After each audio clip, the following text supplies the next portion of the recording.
जी, भूपेंद्र हुड्डा जी, राव धान सिंह जी,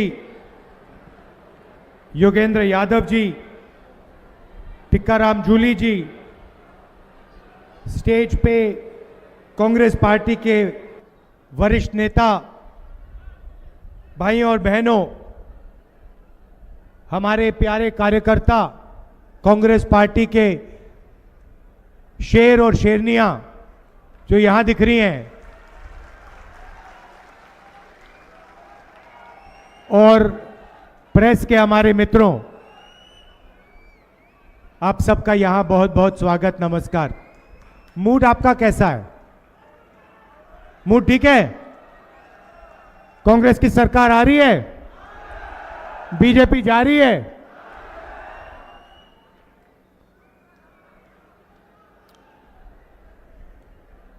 ये जो लड़ाई चल रही है, ये विचारधारा की लड़ाई है। चुनाव हो रहे हैं, अभी लोकसभा का एक बड़ा चुनाव हुआ, बड़ा युद्ध हुआ, और अभी ये छोटा हरियाणा में उसी विचारधारा का एक युद्ध हो रहा है। एक तरफ कांग्रेस पार्टी, दूसरी तरफ बीजेपी आरएसएस। हम कहते हैं कि हिंदुस्तान को संविधान से चलाना चाहिए।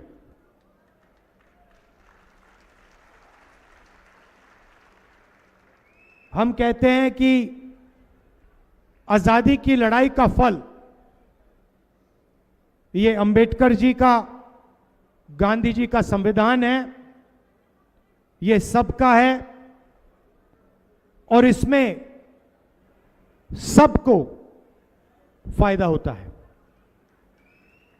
जब हम देश के बारे में सोचते हैं, विकास के बारे में सोचते हैं, प्रगति के बारे में, संस्थाओं के बारे में, सेना के बारे में, ब्यूरोक्रेसी के बारे में, यहां से शुरू करते हैं।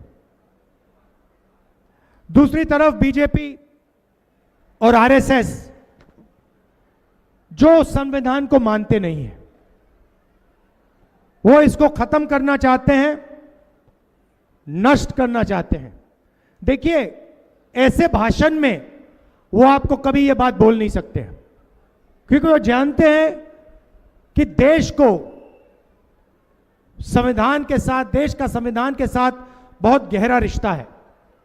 तो सामने आके नहीं कह सकते हैं कि हम संविधान को रद्द करना चाहते हैं, मगर जो भी वो करते हैं, संविधान को कमजोर करने के लिए करते हैं। आप देखिए, मैं आपको 2-3 उदाहरण देता हूं। जब कांग्रेस की सरकार होती है, हम मीडिया पर दबाव नहीं डालते। हम चाहते हैं कि मीडिया इंडिपेंडेंट रहे और मीडिया सच्चाई बोले। बीजेपी मीडिया पे दबाव डालते हैं, प्रेशर डालते हैं, मीडिया के लोगों को डराते हैं, संविधान पर आक्रमण करते हैं। संस्थाओं को देखिए, कांग्रेस की सरकार होती है, इलेक्शन कमीशन, एजेंसीज, इन सब में हम इंडिपेंडेंस चाहते हैं। हम चाहते हैं कि ये देश की एजेंसीज हों, देश की संस्थाएं हों, किसी एक पार्टी की संस्थाएं, किसी एक व्यक्ति की संस्थाएं ना हो। और जहां भी आप देखोगे, एजेंसीज में आरएसएस अपने लोग डालते हैं, बीजेपी अपने लोग डालते हैं। यहां पुनिया जी खड़े हुए हैं, जिंदगी भर इन्होंने मेहनत की, और आपने देखा हमारे पहलवानों के साथ बीजेपी ने क्या किया। देश के सामने बिना डरे उनका एक मेंबर बलात्कार कर रहा है, सेक्सुअल हरासमेंट कर रहा है, उनको कुछ लेना देना नहीं। वो भी संविधान पर आक्रमण है, क्योंकि संविधान कहता है कि इस देश में हर महिला की रक्षा होनी चाहिए। और जब नरेंद्र मोदी जी चुप रहते हैं, जब मणिपुर जलता है और नरेंद्र मोदी कुछ नहीं कहते, 1.5 साल हो गए वहां तक नहीं, वहां गए नहीं, तब नरेंद्र मोदी संविधान पर आक्रमण कर रहे हैं।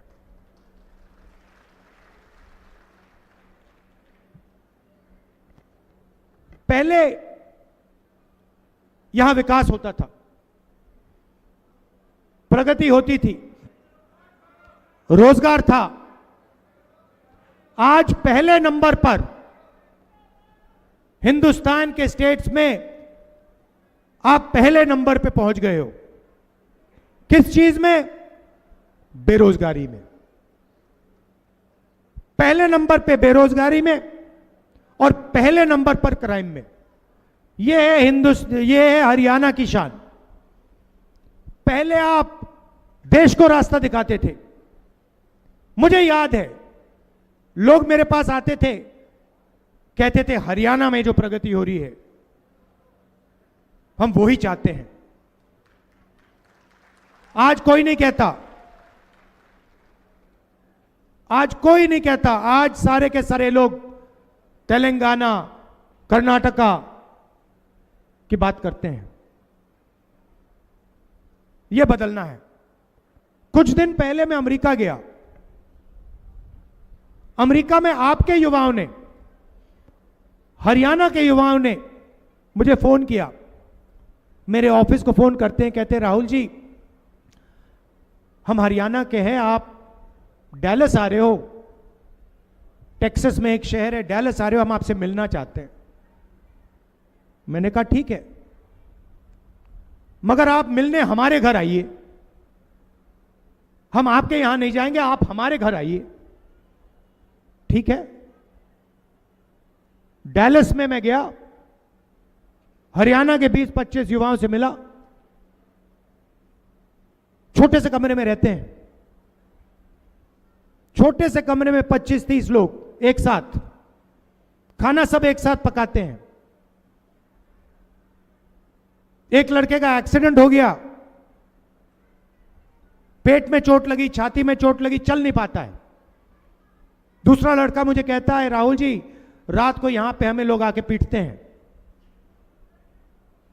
मैंने कहा आप लोग हरियाणा से क्यों गए? कहते हैं हरियाणा में रोजगार नहीं है, हरियाणा में हमारा भविष्य नहीं है, इसलिए हम अमेरिका गए, भाग के गए। वीजा लेके नहीं गए, भाग के गए। अच्छा कैसे गए? राहुल जी पहले हम इस्तांबुल गए, तुर्की, उसके बाद कजाकिस्तान, उसके बाद साउथ अमेरिका, ग्वाटेमाला। पता नहीं आपको मालूम है, कुछ ही दिन पहले 6 युवाओं को ग्वाटेमाला में गोली मारकर उनकी हत्या की गई।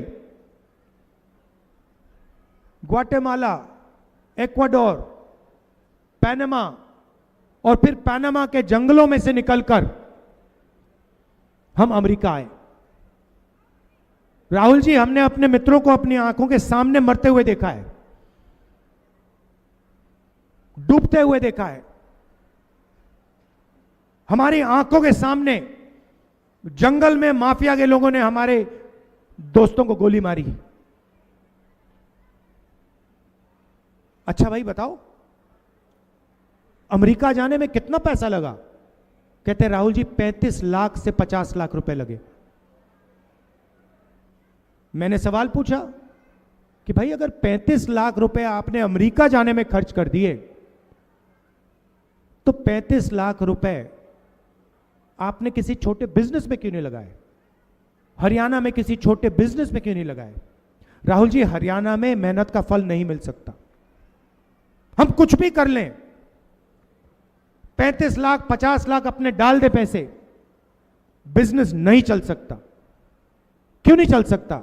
राहुल जी नोटबंदी, गलत जीएसटी, नरेंद्र मोदी जी ने ऐसा माहौल बना रखा है कि अगर आप 25 अरबपतियों में से हो तो हर रोज आपकी लॉटरी खुलेगी, बैंक के दरवाजे आपको खुले मिलेंगे, 16 लाख करोड़ रुपया का कर्जा माफ हो जाएगा। मगर अगर आप छोटा बिजनेस चलाते हो, अगर आप किसान हो, अगर आप मजदूर हो, बेरोजगार युवा हो, तो आपको जितनी मेहनत करनी है कर लो, उस मेहनत का आपको फल हरियाणा में नहीं मिल सकता। हरियाणा को दलाल चलाते हैं, हरियाणा को जो मेहनत करते हैं वो नहीं चलाते हैं। राहुल जी 35 लाख 50 लाख रुपए जमीन बेचकर, कर्जा लेकर उन्होंने कहा, मैंने पूछा कर्जा लिया, बैंक से लिया? राहुल जी क्या मजाक कर रहे हो? बैंक से हमारे जैसे लोग पैसा नहीं ले सकते, हमने साहूकार से लिया। किस रेट पे लिया? 2% हर महीने, 24%। कोई भी बिजनेस खत्म हो जाए इस रेट पे। मैं आपसे पूछना चाहता हूं, जब किसान कर्जा लेता है उसका कर्जा कभी माफ नहीं होता। ये जो हरियाणा से गए 20-25 हजार युवा, इनका 1 रुपया कर्जा माफ नहीं होता है।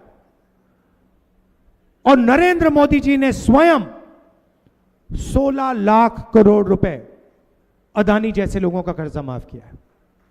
क्या आप ऐसा हिंदुस्तान चाहते हो जिसमें आप देखते रहो किसान को एमएसपी ना मिले, प्राइवेट अस्पताल में लाखों रुपए का आप इलाज कराओ? मैं आपको उदाहरण देता हूं, परसों की बात है, परसों रात की 11 बजे की बात है, मेरे फोन पे मैसेज आता है,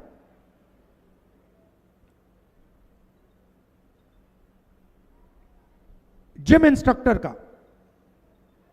मुझे कहता है राहुल जी मेरी मां बीमार है, मैं प्राइवेट अस्पताल ले गया और ये मुझसे 4 लाख रुपए मांग रहे हैं, मेरे जेब में पैसा नहीं है। मुझे कह रहे हैं कि आपकी मां, अगर आपने इनकी आज मदद नहीं की तो आपकी मां मर जाएंगी।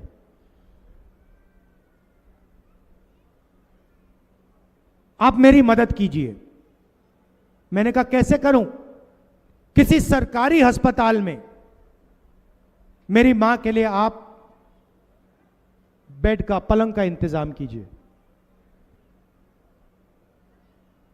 मैंने अपने ऑफिस से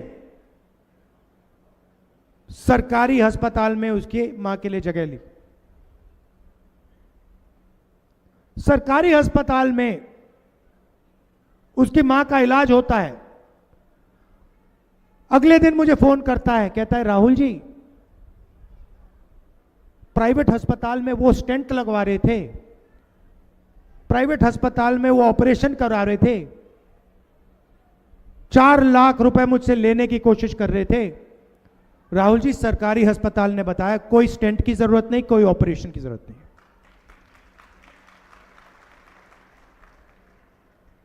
आपने मेरी मां की जान बचा दी,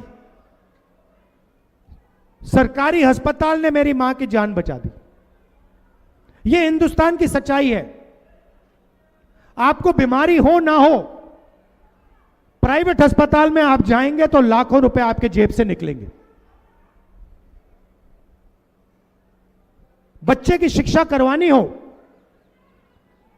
इंजीनियर बनवाना हो, डॉक्टर बनवाना हो, लाखों रुपए हिंदुस्तान के गरीब लोग अपने जेब से देते हैं।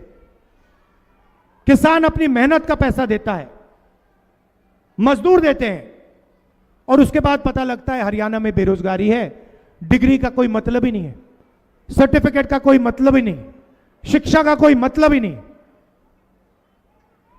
10-15 साल बाद पता लगा कि लाखों रुपए प्राइवेट अस्पताल को पकड़ा दिए, लाखों रुपए private school, private college, private university को पकड़ा दिए, और हाथ में कुछ मिला नहीं। यह है नरेंद्र मोदी जी का मॉडल, बीजेपी का मॉडल। कुछ दिन पहले भाषण चल रहे थे, ऐसे ही भाषण चल रहे थे, हुड्डा जी ने भाषण दिया, मेरी बहन भी थी प्रियंका ने भी भाषण दिया, और वहां सब कह रहे थे कि सबकी इज्जत होनी चाहिए, सबकी रिस्पेक्ट होनी चाहिए। मैं सुन रहा था और मैंने कहा हां, इज्जत तो होनी चाहिए। और मोदी जी 24 घंटा इज्जत की बात करते हैं कि भैया इसकी इज्जत की, उसकी इज्जत की, मगर मैंने सोचा कि भैया पैसे के बिना इज्जत का कोई मतलब नहीं है।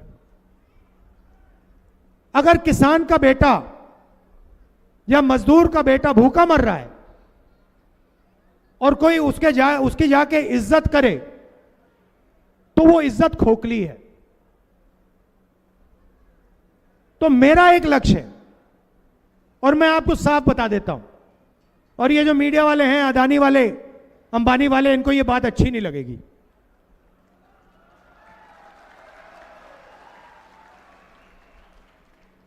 जितना पैसा नरेंद्र मोदी और बीजेपी के लोग 25 अरबपतियों को देते हैं, उतना ही पैसा मैं और कांग्रेस पार्टी हिंदुस्तान के गरीब लोगों के बैंक अकाउंट में डालेंगे।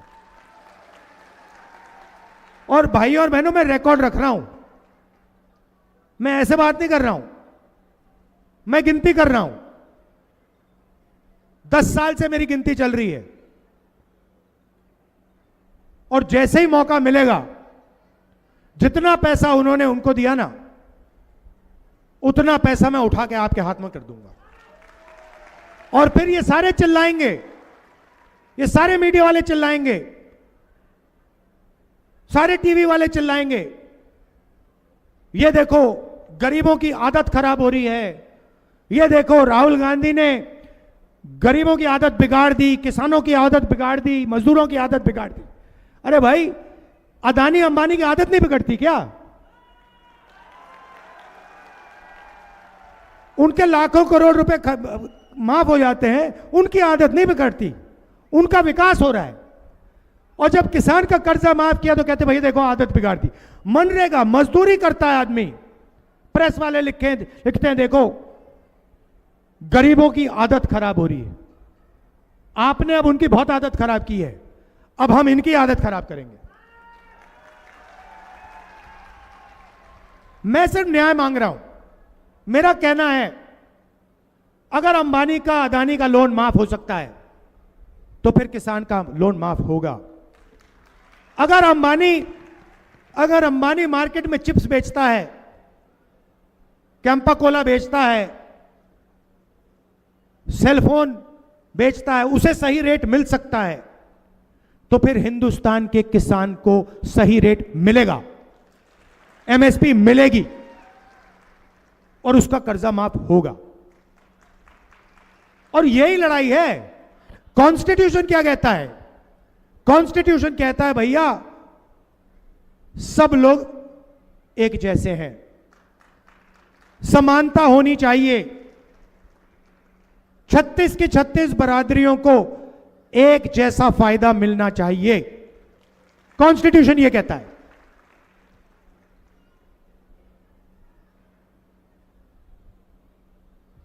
तो मैं यही कह रहा हूं कि अगर उनके लिए कुछ किया जा रहा है तो फिर इनके लिए भी होना चाहिए। और अगर आप चाहते हो कि किसानों का कर्जा माफ ना हो, गरीबों को मनरेगा ना मिले, तो फिर अरबपतियों का भी आप कर्जा माफ करना बंद करो। हिंदुस्तान का किसान कोई फ्री गिफ्ट नहीं चाहता, कोई तोहफा नहीं चाहता। हिंदुस्तान का किसान, हिंदुस्तान का मजदूर सिर्फ अपना हक चाहता है और कुछ नहीं चाहिए उसको, मगर हक उसको मिलना पड़ेगा। अब हरियाणा में आपके लोग भाग रहे हैं, बेरोजगारी है। अमेरिका में जब गया मैं, उन्हीं युवाओं ने मुझे कहा राहुल जी आप हमारी एक मदद कीजिए। अब आप सोचिए, राहुल जी आप हमारी एक मदद कीजिए। क्या मदद करूं? मैंने सोचा हरियाणा में मुझसे कुछ काम करवाएंगे। कहते नहीं, राहुल जी, जब आप हरियाणा जाएंगे, आप हमारे परिवारों से मिलिए और आप हमारे परिवारों को कहिए कि हम ठीक हैं, हम सलामत हैं। मैंने कहा, आप फोन करके क्यों नहीं कह देते? आपके पास वीडियो कॉल है, 21वीं सदी है, फोन उठाइए, परिवार को फोन लगाइए, वीडियो कॉल पे कहिए मैं ठीक हूं। कहते राहुल जी मानते नहीं है, सोचते हम झूठ बोल रहे हैं। हमारे माता पिता जानते हैं राहुल जी कि अगर उनकी मृत्यु हुई तो हम अंतिम संस्कार करने नहीं जा सकते हैं। यह सच्चाई है। हमारे बच्चे जानते हैं राहुल जी कि 10 साल के लिए हम उनसे नहीं मिल सकते हैं। आप जाइए, उनसे मिलिए और उनसे कहिए कि हम ठीक हैं। शायद वो आपकी बात मान जाए। मैं गया, करनाल गया 5 बजे सुबह। 21वीं सदी में गांव में कंप्यूटर लगा है, वीडियो कॉल चल रहा है, चारपाई पे हम यहां बैठे हैं। कौन? माता पिता और बच्चे।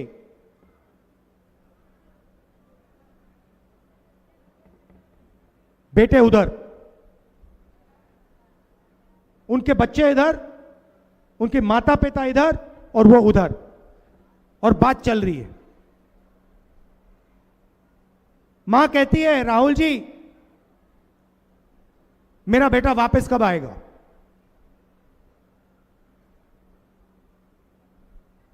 छोटा सा बच्चा देव कंप्यूटर की ओर दौड़ता है, चिल्लाता है, पापा वापस आओ, पापा वापस आओ। कंप्यूटर को ऐसे हिला रहा है, पापा वापस आओ, वापस आओ। पापा देख रहे हैं उसको, मुस्कुरा रहे हैं। मुझे दिख रहा है कि ये रोना चाहता है, अपने बच्चे से गले मिलना चाहता है, मगर मुस्कुरा रहा है और अपने बच्चे से झूठ बोल रहा है कि बेटा जल्दी से जल्दी आऊंगा, जल्दी आ जाऊंगा, घबराओ मत। बच्चा जानता है कि पापा झूठ बोल रहा है, पिता जानता है कि वो झूठ बोल रहा है।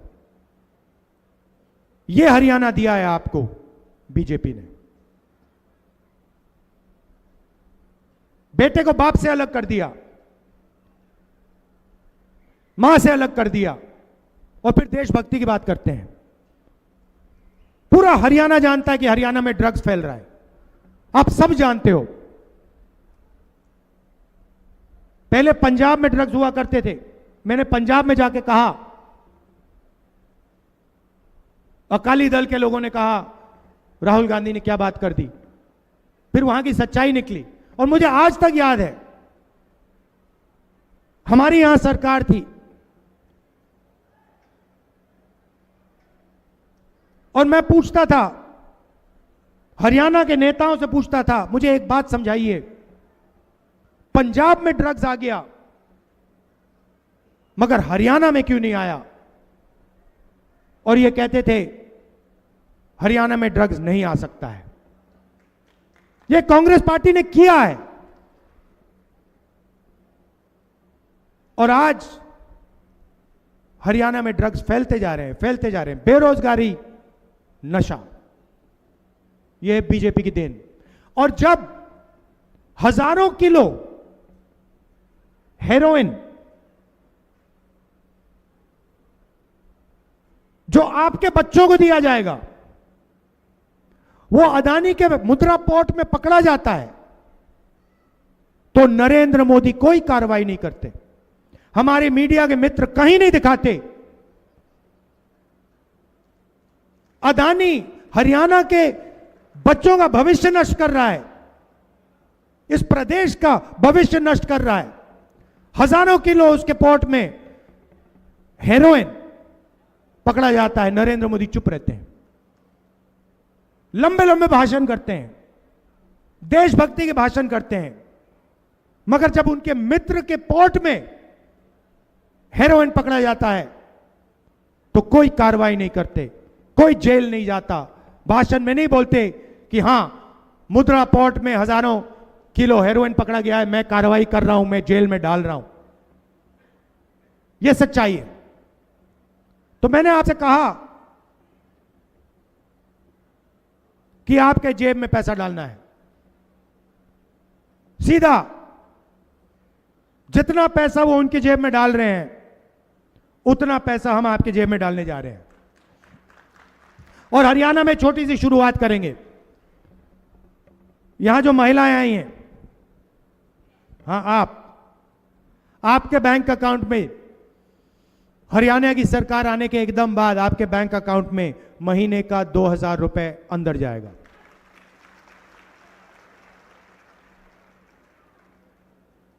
और आज आप 1200 रुपए का सिलेंडर खरीदती हैं, नहीं खरीदती हैं? 500 रुपए का सिलेंडर होगा और 700 रुपए उसके जो बचेंगे वो आपके जेब में जाएंगे। सामाजिक सुरक्षा, बीजेपी ने आपसे ओल्ड पेंशन स्कीम छीनी, हम आपको वो ओल्ड पेंशन स्कीम वापस देने जा रहे हैं। और 6000 रुपए हर महीने बुजुर्गों के पेंशन के लिए, विकलांगों के पेंशन के लिए हम देने जा रहे हैं, विधवाओं के पेंशन के लिए हम देने जा रहे हैं। 2 लाख सरकारी नौकरियां भरी नहीं गई हैं। अभी आपने जल्दी ताली बजा दी, अभी तो मैंने बात ही नहीं बोली। जो जरूरी बात है तो मैंने बोली भी नहीं, अभी आपने ताली बजा दी, क्योंकि आप समझ गए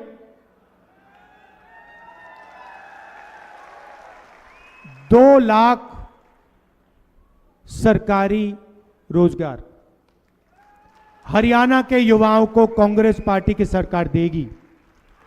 और ये सुनिए, सबसे जरूरी बात, 36 बरादरियों को ये नौकरियां मिलेंगी। समानता के साथ, आदर के साथ, रिस्पेक्ट के साथ ये 2 लाख नौकरियां हरियाणा के 36 बरादरी के युवाओं को दी जाएंगी। इसमें कोई भेदभाव नहीं होगा। 36 के 36 बरादरियों को ये नौकरियां दी जाएंगी। हमारे किसान भाई, आपको गारंटी करके हम एमएसपी देने जा रहे हैं। मिनिमम सपोर्ट प्राइस हरियाणा के किसानों को मिलेगी। और बीमा का पैसा 6 महीने बाद, 1 साल बाद नहीं, बीमा का पैसा जैसे ही आपका नुकसान होगा, जल्दी से जल्दी बीमा का पैसा आपके बैंक अकाउंट में जाएगा। 300 यूनिट फ्री बिजली और 25 लाख रुपए स्वास्थ्य हेल्थ इंश्योरेंस में आपको दिया जाएगा। जो भी आपको ऑपरेशन करवाने हो, स्टेंट लगवानी हो, पेट का ऑपरेशन करना हो, किडनी का ऑपरेशन करना हो, जो भी ऑपरेशन आपको करना होगा, आपको करवाने के लिए 25 लाख रुपए तक बीमा का पैसा मिलेगा। ये देशभक्तों का इलाका है। आप देश को अपने युवा देते हो, आर्मी को अपने युवा देते हो, देते थे।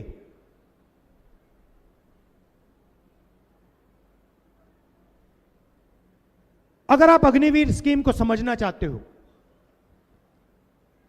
आज मैं आपको समझा देता हूं। नरेंद्र मोदी ने यह नाम दिया अग्निवीर। आप जानते हो अग्निवीर स्कीम का लक्ष्य क्या है? इसके 2 लक्ष्य हैं। यह अच्छा नाम दिया है, लेबल दिया है, अग्निवीर। इसका लक्ष्य जानते हो आप? कोई बता सकता है? कोई बता सकता है? इसके 2 लक्ष्य हैं। सबसे पहला लक्ष्य, जो पैसा हमारे जवानों की ट्रेनिंग में जाता था, हमारे जवानों के पेंशन में जाता था, हमारे जवानों के परिवारों को कैंटीन दिलवाने में जाता था, और हमारे जवानों के कॉम्पनसेशन के लिए जब वो शहीद होते थे, कॉम्पनसेशन के लिए जाता था, ये उसको छीनने का तरीका है। आइडिया क्या है? 4 युवाओं को आर्मी में लो, 4 साल बाद 3 को भगा दो, एक को 4 में से एक को पेंशन मिलेगी, शहीद का दर्जा मिलेगा, कैंटीन मिलेगी, और 3 जवानों को इन्होंने मजदूर बना दिया है। 4 साल बाद 4 में से 3 बाहर निकल जाएंगे, और वो जो पैसा है उसको समझने के लिए, वो जा कहां रहा है उसको समझने के लिए आपको एक और लेबल समझना पड़ेगा। अदानी डिफेंस। अदानी डिफेंस का नाम सुना आपने? अदानी की डिफेंस की कंपनी है। इंटरनेट पे जाइए, अग्निवीर का पैसा उधर जा रहा है। इंटरनेट पे जाइए, अदानी डिफेंस टाइप कीजिए, उस पे आपको हथियार दिख जाएंगे। उस वेबसाइट पे आपको ड्रोन दिखेगा, मिसाइल दिखेंगे, राइफल दिखेगी, पिस्तौल दिखेगी, मशीन गन दिखेगी, सारी की सारी आपको अदानी डिफेंस की वेबसाइट पे दिखेगी। मजे की बात यह है कि अदानी उनमें से एक भी चीज नहीं बनाता। वो सारी की सारी चीजें या अमेरिका की फैक्ट्री बनाती हैं, या इजराइल के लोग बनाते हैं, या किसी दूसरे देश की फैक्ट्रियां बनाती हैं। वो माल यहां आता है, अदानी जी की फैक्ट्री में आता है, उसमें अडानी डिफेंस का लेबल लगता है, अग्निवीर के पैसे से वो हथियार खरीदे जाते हैं। आपको नरेंद्र मोदी जी कहते हैं आत्मनिर्भर भारत, मेक इन इंडिया। इस साइड से अग्निवीर के जवानों का पैसा निकलता है आपकी जेब में से और सीधा अदानी जी के जेब में जाता है। यह है सिस्टम। आपको सिर्फ 2 नाम याद रखने हैं, अदानी डिफेंस और अग्निवीर। और पूरा का पूरा पैसा जो जवानों का पैसा था वो अग्निवीर से छीना जाता है और अदानी डिफेंस में डाला जाता है। मार्केटिंग उनकी अदानी जी करते हैं, मीडिया वाले करते हैं। मोदी जी आपको भाषण देते हैं, देशभक्ति का भाषण देंगे, आत्मनिर्भरता का भाषण देंगे, मेक इन इंडिया का भाषण देंगे। मेक इन इंडिया का मतलब अदानी डिफेंस। एक लेवल लगता है ऊपर से, वो मेक इन इंडिया हो जाता है, उसका डिफेंस का पूरा पैसा उधर चला जाता है।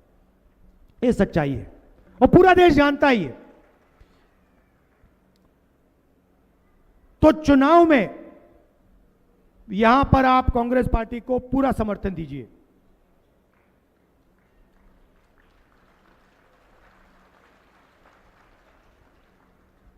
और 3 चीजें मैं आपको कहना चाहता हूं। सबसे पहले, जो हमारे किसान हैं,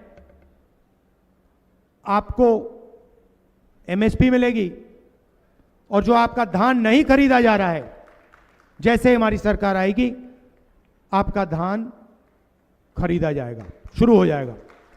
दूसरी बात, आजकल बीजेपी की बहुत बी टीम, सी टीम, डी टीम, ए टीम घूम रही है। छोटी छोटी पार्टियां हैं, अलग अलग नाम हैं। लड़ाई कॉन्स्टिट्यूशन की है, हम इसको बचा रहे हैं, इसकी रक्षा कर रहे हैं, वो इसको खत्म करने की कोशिश कर रहे हैं। कांग्रेस पार्टी को आपने वोट दिया, संविधान की आपने रक्षा की। बीजेपी को आपने वोट किया, संविधान पर आपने उनको आक्रमण करने की मदद की। अंबेडकर जी का संविधान है, गांधी जी का संविधान है, आपका संविधान है। ये छोटी छोटी पार्टियों को आप छोड़िए, कांग्रेस पार्टी का पूरा समर्थन कीजिए और यहां पे भारी बहुमत से हमारे कैंडिडेट्स को जिताइए। और आखिरी बात जो शायद सबसे जरूरी बात, कन्याकुमारी से कश्मीर तक हमने यात्रा की। भारत जोड़ो यात्रा उसका नाम था। यात्रा में हमने मोहब्बत की बात की। हमने कहा कि नफरत के बाजार में मोहब्बत की दुकान खोलनी है। और पूरे हिंदुस्तान में करोड़ों लोगों ने नफरत के खिलाफ स्टैंड लिया, करोड़ों लोगों ने मोहब्बत की दुकान खोली। यह देश नफरत से नहीं चलाया जा सकता है। अगर यहां बेरोजगारी है, अगर यहां महंगाई है, अगर यहां क्राइम बढ़ रहा है, तो इसलिए बढ़ रहा है क्योंकि जो लोग आपकी सरकार में हैं वो नफरत फैलाते हैं, हिंसा फैलाते हैं। लड़ाई संविधान की है, मगर लड़ाई नफरत और मोहब्बत के बीच है। हम मोहब्बत वाले लोग हैं। आप सब कांग्रेस के कार्यकर्ता मोहब्बत के लोग हो और लड़ाई आपकी बीजेपी की नफरत के खिलाफ है। आप सबका दिल से धन्यवाद करना चाहता हूं। आप दूर दूर से आए। हरियाणा में सच बताऊं तो मैंने आपसे कहा कि पूरा समर्थन दीजिए। आप पूरा समर्थन दे रहे हो और यहां पे हमारी सरकार आने जा रही है, स्वीप होने वाली है, आंधी आ रही है। वो पूरा देश जानता है, मीडिया जानती है, सब जानते हैं। मगर गरीबों की सरकार होगी। 36 बरादरी